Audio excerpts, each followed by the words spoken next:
अहिरावण भारतीय पौराणिक कथाओं में एक महत्वपूर्ण और रहस्यमयी पात्र के रूप में विख्यात है।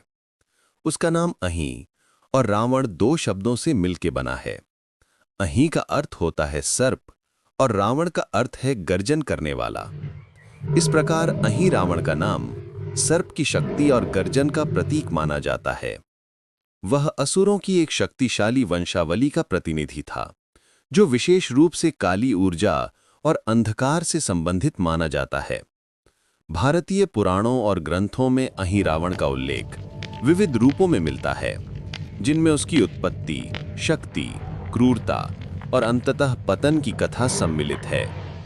अहिरावण के संबंध में कई पौराणिक ग्रंथों में वर्णन मिलता है, जिसमें प्रमुख रूप से शिव पुराण, नारद पुराण और भागवत पुराण का उल्लेख किया जा सकता है।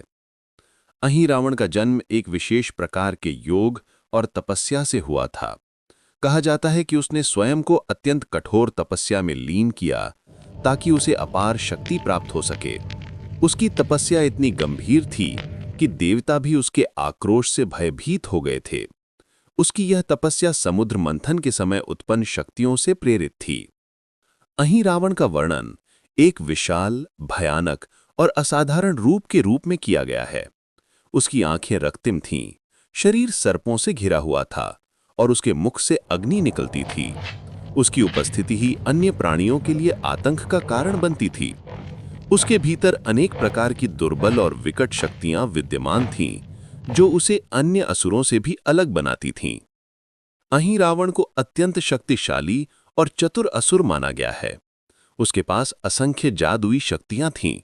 कहा जाता है कि उसने ब्रह्मा, विष्णु और शिव से भी अधिक शक्तियां प्राप्त की थीं। वह अपने वश में विभिन्न प्रकार के यंत्र और मंत्र रखता था, जिनसे वह अपने विरोधियों को पराजित करता था। उसकी एक विशेषता यह भी थी कि उसने अनेक बार स्वयं को अमरता का वरदान प्राप्त करने का प्रयास किया था। इस प्रयास में वह ब्रह्मा से अमरता का वरदान चाहता था, लेकिन ब्रह्मा ने उसे केवल अस्थायी शक्ति ही प्रदान की थी।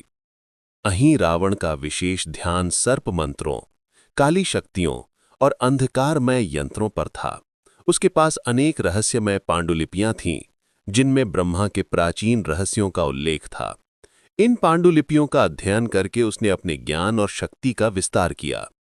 उसकी शक्ति का एक अन्य स्रोत था सामूहिक असुरों की सेना, जिसे उसने अपने प्रभाव में रखा था। ये असुर उसके प्रति पूर्णतः समर्पित थे और उसके आदेशानुसार कार्य करते थे। अहिरावण का चरित्र अत्यंत अहंकारी और क्रूर बताया गया है। उसने स्वयं को परमेश्वर के बराबर मान लिया था। उसकी दुष्टता का प्रमुख कारण उसका अत्यधिक अहंकार और अमरता की लालसा थी। उसने अनेक देवताओं और ऋषियों का अपमान किया था। कहा जाता है कि उसने कई बार देवताओं के यज्ञ और तपोबल को विफल करने का प्रयास किया था। उसके द्वारा किए गए अत्याचारों की गाथाएं आज भी लोक कथाओं और ग्रंथों में सुनाई जाती हैं।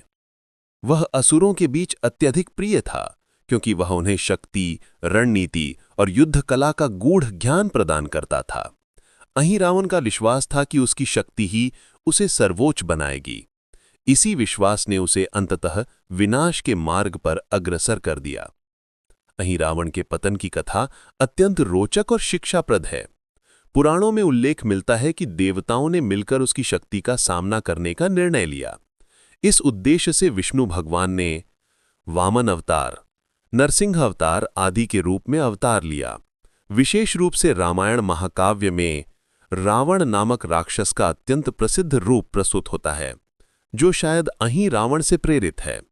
हालांकि अहिरावण और रावण के बीच अंतर स्पष्ट नहीं है, फिर भी उनकी कथाएं एक दूसरे से गहराई से जुड़ी हुई मानी जाती हैं। अहिरावण की शक्ति इतनी असीम थी कि उसे परास्त करना एक असाधारण चुनौती थी। देवताओं और ऋषियों ने मिलकर उसकी कमजोरी खोजने का प्रयास किया। अंततः उसे ब्रह्मा द्वारा बताई गई एक विशेष मंत्र के माध्यम से परास्त किया गया था। इस मंत्र का उच्चारण केवल एक योग्य और पवित्र पुरुष ही कर सकता था। जब सही समय आया तो उस मंत्र का उच्चारण किया गया और अहिरावण के शरीर से शक्ति का संचार टूट गया। उसकी सर्प मंत्रों से युक्त आभा धीरे धीरे क्षीण होती चली गई और अंततः वह ध्वस्त हो गया। अहिरावण की कथा का गूढ़ अर्थ आध्यात्मिक दृष्टि से भी अत्यंत महत्वपूर्ण है। यह कथा हमें ये सिखाती है कि अहंकार, क्रूरता और अंधकार की ओर बढ़ना आत्मविनाश का मार्ग है। અહીં रावण का जीवन यह संदेश देता है कि आत्मज्ञान, विनम्रता और सत्य की खोज में ही वास्तविक शक्ति निहित है। पौराणिक दृष्टि से અહીં रावण का विनाश यह दर्शाता है कि ब्रह्मा, विष्णु और शिव की संयुक्त शक्ति के आगे कोई भी असुर टिक नहीं सकता। અહીં रावण की कथा भारतीय लोक कथाओं और धार्मिक ग्रंथों में गूढ़ रूप से व्याप्त है। विभिन्न क्षेत्रों में इसकी विभिन्न रूपांतरण कथाएं प्रचलित हैं। कहीं इसे एक दैत्य के रूप में तो कहीं इसे एक शक्तिशाली सर्प राक्षस के रूप में प्रस्तुत किया गया है। लोक जनश्रुतियों में यह कथा बच्चों को सिखाने के लिए भी प्रयोग की जाती है ताकि वे अहंकार और अधर्म से दूर रहें। निष्कर्ष: અહીં रावण भारतीय पौराणिक कथा संसार का अत्यंत रहस्यमयी, शक्तिशाली और क्रूर पात्र है। उसकी कथा हमें यह सिखाती है कि अत्यधिक अहंकार और अधर्म का परिणाम विनाश ही होता है। पौराणिक ग्रंथों के माध्यम से हमें यह संदेश मिलता है कि आध्यात्मिक साधना, सत्संग और धर्म की ओर अग्रसर होना ही मनुष्य के लिए सर्वोत्तम मार्ग है। અહીં रावण का चरित्र केवल एक असुर का नहीं, बल्कि प्रत्येक मानव के भीतर विद्यमान नकारात्मक शक्तियों का भी प्रतीक माना जा सकता है। उसकी कथा सदैव हमें यह स्मरण कराती है कि शक्ति का सही उपयोग तभी सच्चा है जब वह धर्म और न्याय के साथ जुड़ा हो।